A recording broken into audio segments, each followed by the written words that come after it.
UGM Science Technopark mencoba mewujudkan ruang bertemunya kolaborasi produk riset dan inovasi antara pelaku pendidikan dengan masyarakat industri. Kehadiran Science Technopark diharapkan bisa mendorong kepercayaan publik akan kualitas produk hasil karya anak bangsa.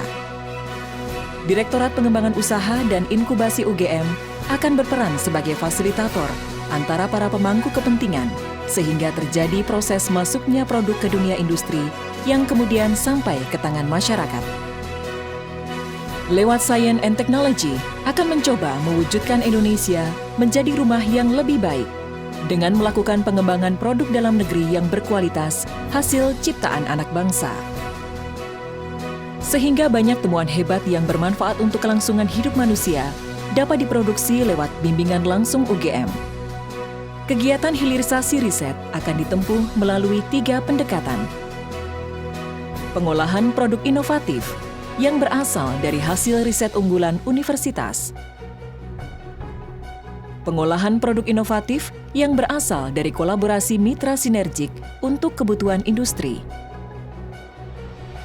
Pengolahan produk inovatif yang dilakukan dengan menggabungkan konsep pengembangan usaha juga pemberdayaan masyarakat.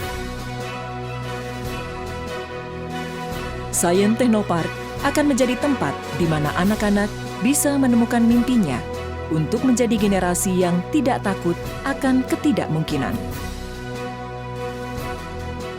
Kawasan Science Technopark akan dibangun dan dikembangkan di 5 lokasi.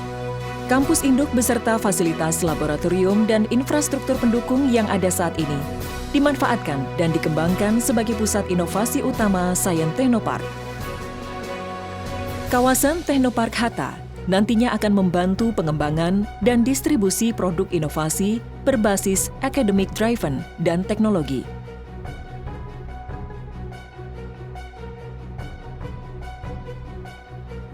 Pengembangan produk teknologi inovasi di bidang rekayasa dan agroindustri akan dipusatkan di kawasan Technopark Berbah.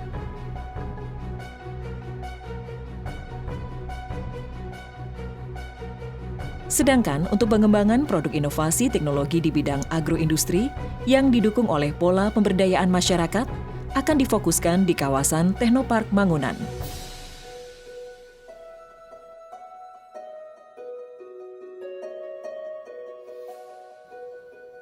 Kulon Progo yang merupakan bagian terbarat dari Yogyakarta akan menjadi pusat pengembangan produk inovasi dan rekayasa terapan yang berbasis pada pemberdayaan masyarakat.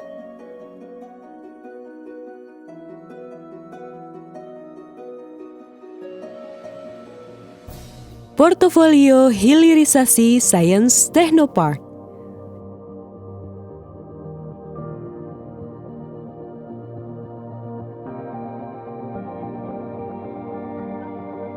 Argo Industri. Masyarakat Indonesia masih mengandalkan kehidupannya dari sisi agro.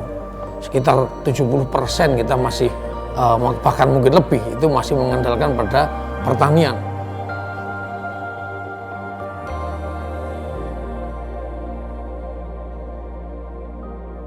Kesehatan dan farmasi.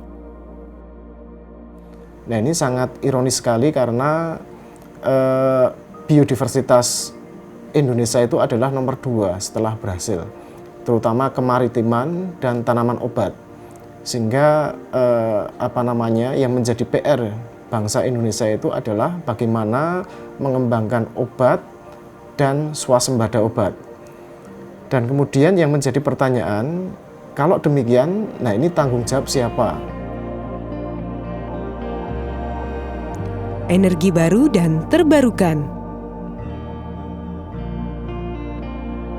Jadi, kita tahu bahwa berdasarkan peraturan pemerintah nomor 79 tahun 2014 mengenai kebijakan energi nasional, itu sudah dinyatakan dengan jelas bahwa pada tahun 2025 bauran energi kita harus melaksanakan pengembangan energi terbarukan sebesar 23% dari seluruh bauran energi kita.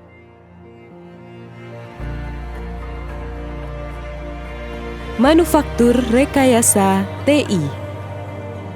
Teknologi menjadi pembisa, enabler bagi penyelesaian problem-problem sosial ekonomi.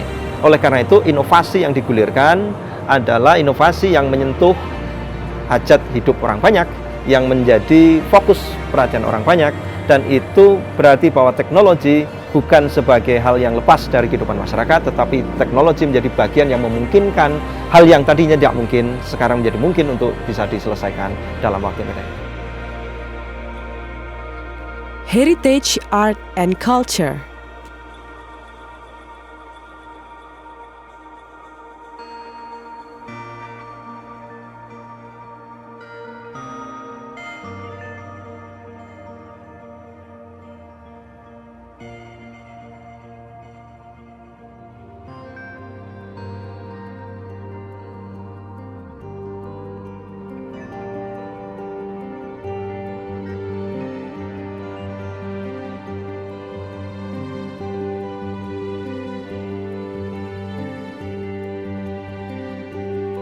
Manfaat dari adanya teknopark ataupun teaching industry ini, dari segi pendidikan kita bisa menghasilkan lulusan yang lebih terampil dalam hal pengembangan produksi. Selain itu juga kita langsung bisa menerapkan hasil-hasil riset tersebut untuk diproduksi secara massal yang diharapkan dapat ikut membangkitkan, menggerakkan pertumbuhan sosial ekonomi di sekitarnya ataupun di tingkat nasional. Science Technopark siap membawa perubahan untuk Indonesia yang lebih baik. Maukah Anda jadi bagian dari masa depan mereka?